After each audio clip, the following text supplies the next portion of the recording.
Serikali kupitia wizara inayoiongoza inaendelea kutekeleza kikamilifu majukumu yake ya kusajili na kuratibu mashirika yasiyo ya kiserikali,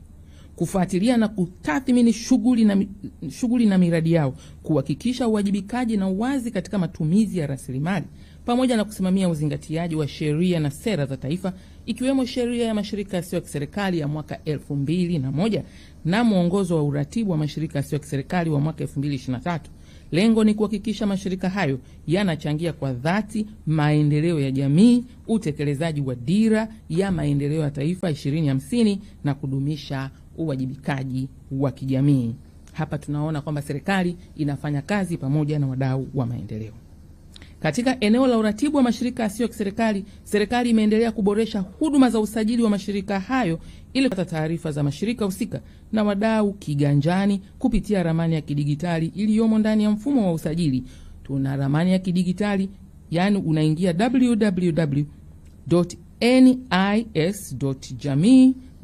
www.nis.jamii.go.tz, unaingia kwenye uwanja wa mashirika yasiyo ya kiserikali nchini Tanzania. Vile vile, katika kuboresha utendaji wa mashirika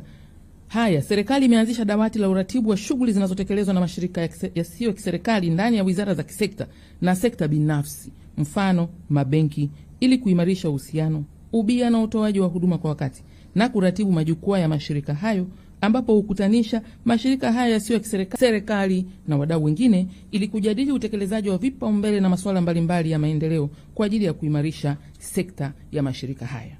Katika hatua nyingine, kupitia miradi inayotekelezwa na mashirika hayo kwa mwaka 2024 pekee, jumla ya ajira 8,000 zimetengenezwa, hivyo kupunguza changamoto ya ajira kwa jamii.